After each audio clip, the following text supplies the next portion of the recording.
This is really interesting. Okay, Diamond forcing the 2v2. They're expecting Genja to show back up top, but essentially what's happening is Diamond's getting the farm. Hook misses, so nothing's gonna happen. And look where Genja is going. He's going down bottom. And speaking of the bottom lane, look at it.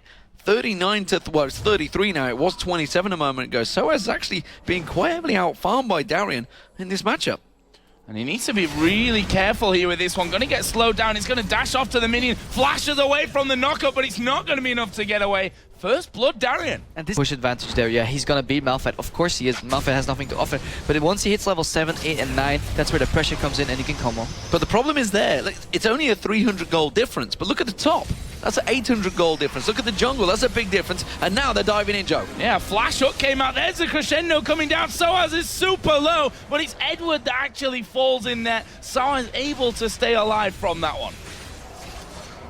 Just been staying up here, farming away, and that's all he needs to do. He's going to become a tower pusher, but Joe, they're diving on towards sOAZ. I don't think I'm going to be able to pass this one because he's going to go down. The Ignite is running, and now it's Darien that picks it up. It's going to be a tough job in that top lane now for sOAZ. Ziggs bomb came in there from xPeke, and he's going to try and rescue this turret. Darien obviously has his blood well available here, but it's not something that he'd probably like to have popped at this point, so they decide just to walk away. xPeke's pressure back, manages to keep that tower up. And you don't see that much, but he's moving left and right on the minimap and constantly threatening the possible roam, not even doing it.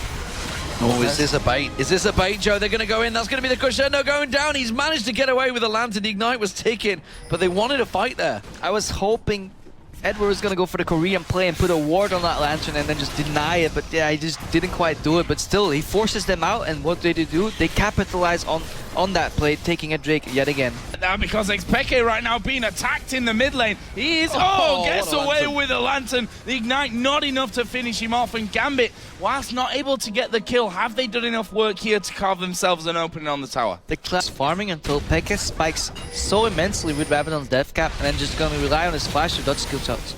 Oh, Diamond and sOAZ having a bit of a fight here in the jungle, a bit of a turnaround, and here come the rest of Fnatic. Edward just backing away. Diamond actually repelled and managed to get himself to safety. They're going in towards xPeke. Finally, we see Diamond go down, but there's the crescendo coming across, and they're picking up kills left and right. A double kill for Darien, and it might not be over just yet. There's another one coming. It's Alex that mopped up that one, and that will be a 3-for-1 for the Russians. And this is why Elise is such a strong champion. Yes, you catch her, she repels up, jumps away, deals some damage, and in comes the Gambit Pain Train coming in from the side, immediately CC chaining, and yeah, xPeke just got blown up there. That was scary. Once Darien got involved, those big swords swinging away, and they were all grouped up, so that Hydra was just beating them all down. 4-0-1 now for Darien. We said it so many times throughout this weekend, throughout so many tournaments. Darien will either do godlike, or he will feed a little bit. For like the one guy that's the full tank, they all have elements of damage and all have elements of tankiness. Alex just get caught up. Yeah, we'll see if they can take him down though from this one. As you said, he's not exactly weak on his own, and he dives in on towards Rekkles with the unstoppable force. Rekkles will not get away. And I tell you what, in a 1 versus 3, that's not a bad outcome for it. Meanwhile, Gambit here are pushing straight down the mid lane. Yeah, they're all, basically every single member on Gambit has enough tankiness to survive for a very short while. At the same time, dive in doing so much damage. Dead. Gonna get him out of the Zhonya's, but not gonna be able to get away with this. It's a 4-man Gambit pushing on towards the inhibitor turret, and well, Darien's gonna be hooking out, putting that ultimate down. He's just gonna be cleaving out that inhibitor. It's not gonna survive. Look at the damage pounding down on towards it. Will they continue pushing? I wouldn't have thought so. They should step away from this one, and that's simply a kill trade, and then they get themselves in inhib. And the rest of his team would have recalled, which they had, and they would have been back there. You saw them turn up just as the inhib died. Does Gambit even need a wave to push in? That is a good question. With the Randians and a Thornmail. Darien probably could have I think after DreamHack 2011 or 2012, whenever it was, they gave up on waves and they're just gonna storm the front. You proved a point during that tournament, and 27,000 difference. Good lord! Did anyone see Rekkles? Because I didn't. Oh, he's gone. He is a goner.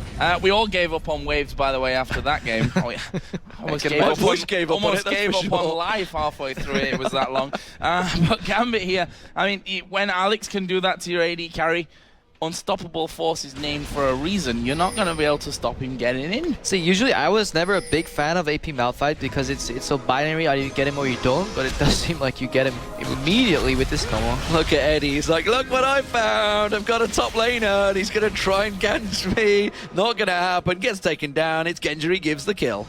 Actually getting that blue buff here from that last turnaround, not letting it go over towards Alex. They're going to push onto this inner turret in the bottom lane, and this game is pretty far gone now, I think we can say, in terms of Fnatic's hope. 12,000 gold the difference between them, and Pop. Rekkles in the last 2 minutes has spent more time dead than alive, actually. Yeah, I mean, there's nothing at all that he can do about that other than stay really far back. But even Flash, I mean, you've got to be so quick on it. He did have Flash Wave, but Valkyrie available, but he's had a Flash ulti on him once, and with the DFG coming out so quick, he's just getting destroyed. And with the AD carry gone, there's not a lot they can do about stopping Gambit. He has to kill you guys. I'm not I'll good. Valkyrie in if I need to be there, rather than be there and Valkyrie out.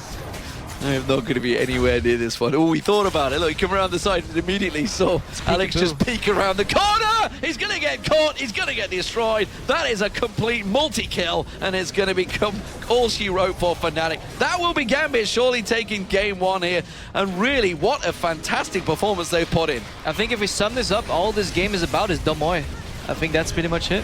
They are not messing around here. Surrender vote in the end for Fnatic, and that will be a massacre. I think is somewhat of an understatement maybe coming in. 57.5 to 43,000 gold in the end.